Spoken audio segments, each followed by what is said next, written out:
Hello दोस्तों, आपका स्वागत है आपके अपने YouTube channel easy study hub में। आज आप लोग के लिए एक अच्छी न्यूज़ आई कि छात्रावास अधीक्षक श्रेणी द का सीधी भर्ती पे विज्ञापन आया है, जिसमें कुल कितने पद हैं?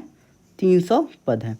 जैसे कि अभी आप जान रहे हैं कि छत्तीसगढ़ सरकार चुनाव से पहले बहुत सारे पद निकाली हैं, जिसमें आपके आरक्षक के कितने पद हैं?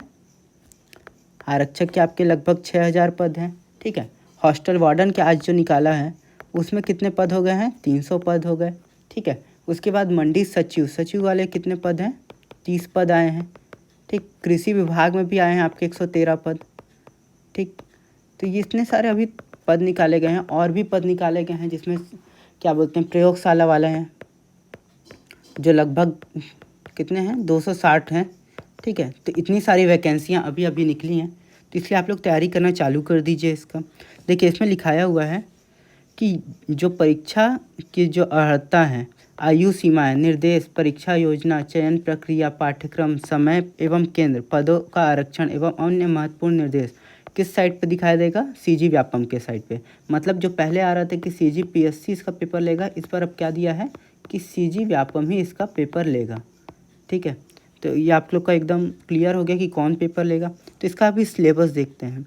तो सिलेबस में यहाँ सबसे पहले बोला है कंप्यूटर, और कंप्यूटर यहाँ कितने बोला है? 50 प्रश्नों के 50 अंक होंगे, जिसमें से विद्यार्थियों को कितने अंक लाने होंगे? परीक्षार्थियों को 25 अंक। मतलब आपको 50 क्वेश्चन में 50% अंक लाने ही होंगे। ठीक है। सबसे पहला क्राइटेरिया तो ये है, तो इसलिए बहुत ही महत्वपूर्ण हो जाता है। ठीक। उसके बाद आपके हिंदी व्याकरण जो आपके व्यापम में आते हैं 10 अंकों के होंगे। ठीक। उसका सिलेबस भी वही है जो पहले वाला है। ठीक। इंग्लिश का अगर बात करें तो यहाँ भी 10 अंकों के 10 प्रश्न होंगे, और गणित के 20 प्रश्न होंगे। ठीक। उसके अलावा जो हम लोग देख सकते हैं कि सामान्य ज्ञान के भी 20 प्रश्न होंगे, और छत्तीसगढ़ का सामान्य जानकारी के 20 और समसामयिक घटनाक्रम के 20। तो इसमें अभी देखते हैं कि टॉपिक क्या क्या दिया है। देखिए, कंप्यूटर में क्या क्या टॉपिक दिया है, तो इसमें दिया है कंप्यूटर का परिचय, फिर दिया कंप्यूटर का उपयोग, फिर प्रमुख भाग, फिर प्रिंटर के प्रकार, ये बहुत ही इंपॉर्टेंट टॉपिक है, फिर ऑपरेटिंग सिस्टम, फिर वर्ड प्रोसेसर, स्प्रेडशीट प्रेजेंटेशन के उपयोग, फिर इंटरनेट के उपयोग, फिर एंटीवायरस, मल्टीमीडिया, सीडी डीवीडी दे दिया है, और गूगल अलविस्टा या यूट्यूब की सामान्य जानकारी। मतलब इस तरीके का आपका पूरा सिलेबस दिया है कि इसमें आपके 50 क्वेश्चन इससे दिए जाएंगे। ठीक।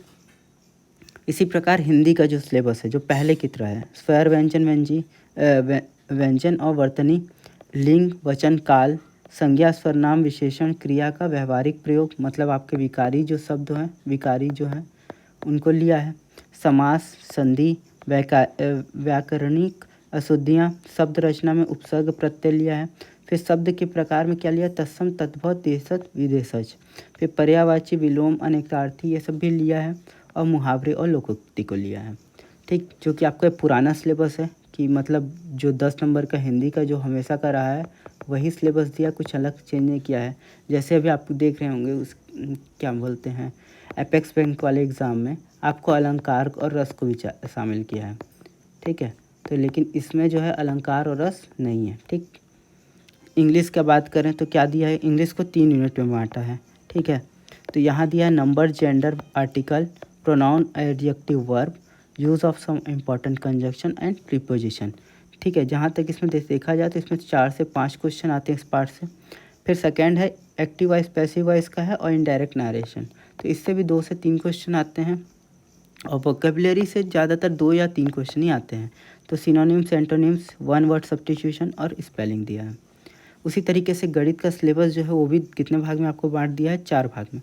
तो इसमें अगर आप मान लें तो हर भाग से कितने कितने अंक आएंगे? 5-5 अंक के आएंगे। तो इसका भी आप तैयारी कर सकते हैं। जैसे इसमें पहला दिया S C F L C M, मतलब लघुत्तम समापवर्तक, महत्तम समापवर्तक, एवरेज दे दिया है, परसेंटेज दे दिया है, और चाल, समय और दूरी दिया है। वैसे ही इसमें दिया है सामान्य ब्याज, तो इसमें साधारण ब्याज लिख दिया है, लाभ हानि दे दिया है, अनुपात समानुपात, प्रतिशतता दे दिया है। उसके बाद बोला है रेखा और कोण, समतलीय आकृति दे दिया है, तो समतलीय में त्रिभुज, चतुर्भुज और वृत्त सब दिया है। और उसके बाद समतलीय आकृति का क्षेत्रफल, ये सब दिया है। और उसके बाद इसका ठोस का क्षेत्रफल, आयतन और घनघनाव, ये सब दिया हुआ है। मतलब आपको पूरा का पूरा इसमें मेंसुरेशन जो चैप्टर है, क्षेत्रमिति जो बोलते हैं, उसको पूरा का पूरा पढ़ना पड़ेगा। उसी के बाद बात करते हैं सामान्य ज्ञान में। तो सामान्य ज्ञान में आपको पूरा दिया है, इकोनॉमिक्स है, साइंस है, जियोग्राफी है, हिस्ट्री है और पॉलिटी है। तो ये आपके पाँचों चीज़ दिए हुए हैं। उसके बाद बोला है समसामयिकी घटना में राष्ट्रीय क्रम की घटनाएं और खेल साहित्य। देखिए इसमें क्या दिया है, समसामयिकी खेल कूद देश विदेश।